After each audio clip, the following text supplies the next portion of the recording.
Assalamualaikum warahmatullahi wabarakatuh. Perkenalkan, nama saya Indriani dengan nomor NPM 09206 kali 53. Saya dari kelas 4A Keperawatan Reguler di Universitas Indonesia Maju. Di sini saya akan menjelaskan tentang satuan acara penyuluhan yang bertema edukasi kesehatan penyakit reproduksi pada remaja di salah satu SMP swasta di daerah Depok. Penyuluhan ini memiliki tujuan, ada dua tujuan, yaitu tujuan khusus dan tujuan umum. Untuk tujuan umumnya itu untuk meningkatkan kesadaran, tanggung jawab, kemandirian, dan kewaspadaan remaja dalam mengatur fungsi dan proses reproduksinya. Dan untuk tujuan khususnya itu untuk meningkatkan peran dan tanggung jawab sosial laki-laki terhadap perilaku seksnya. Selain itu, dukungan yang menunjang perempuan untuk membentuk keputusan yang berkaitan dengan proses reproduksinya.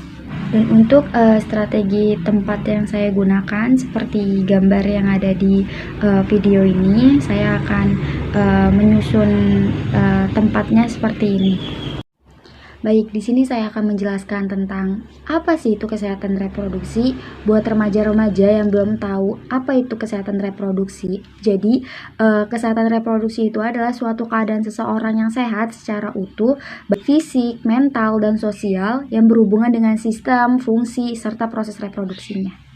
Masuk ke poin kedua, yaitu tentang manfaat kesehatan reproduksi pada remaja. Jadi itu remaja tuh harus mengerti dan memahami tentang kesehatan reproduksi supaya mempunyai informasi yang benar tentang proses reproduksi serta berbagai komponen yang berkaitan.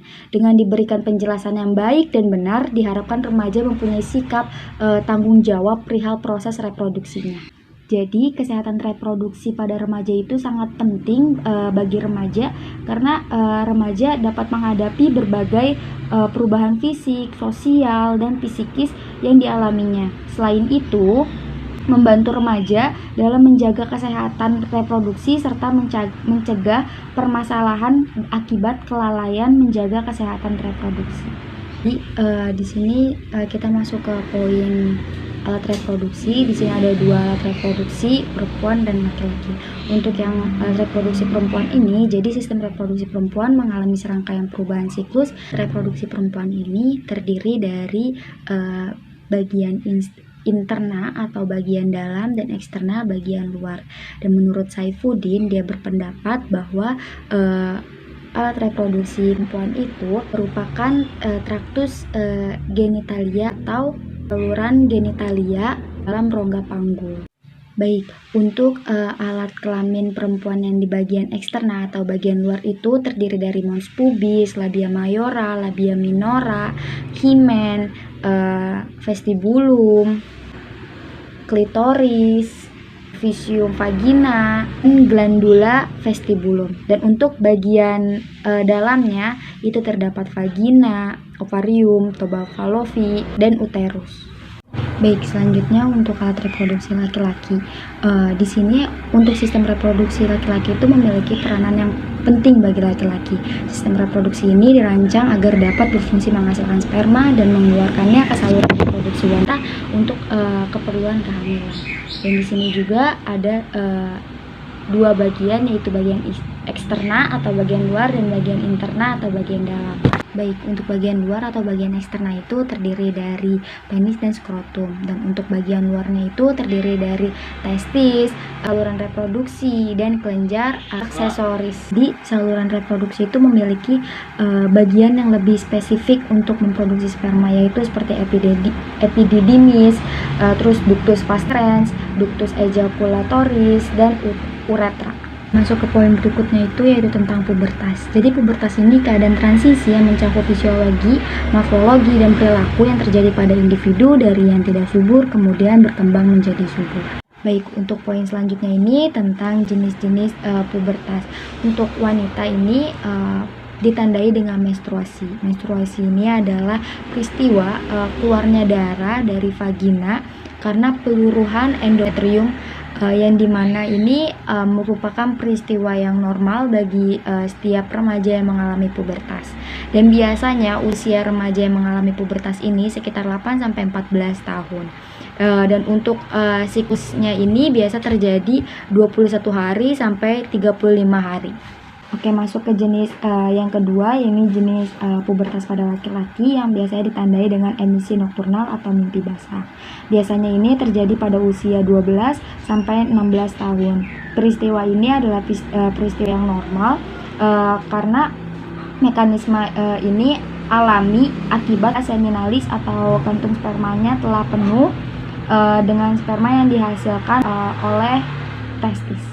Di sini ada ciri-ciri perubahan pada remaja perempuan yang mengalami pubertas, yaitu yang pertama ada membesarnya payudara, lalu yang kedua itu ada pertumbuhan bulu halus di ketiak maupun di area kelaminnya, dan yang terakhir itu dia akan mengalami menstruasi.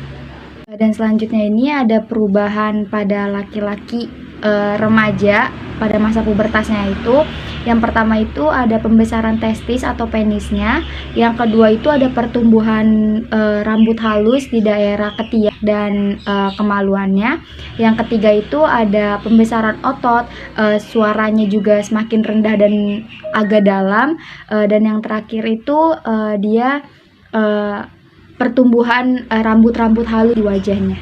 Dan selanjutnya ini bagaimana cara merawat organ reproduksi. Yang pertama itu kita harus mengganti pakaian dalam itu minimal sehari 2 kali dan memakai handuk kering, bersih, dan bebas dari bau. Setelah itu kita harus menggunakan CD atau celana dalam yang menyerap keringat.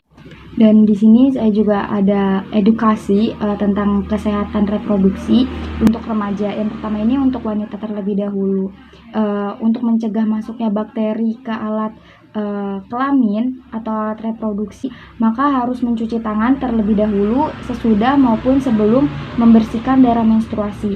Selain itu membersihkan vagina dengan air bersih dari arah depan ke belakang. Karena kalau misalkan kita dari belakang ke depan, itu kotoran yang dari anus kita akan bawa ke vagina, dan itu nanti akan mengakibatkan infeksi.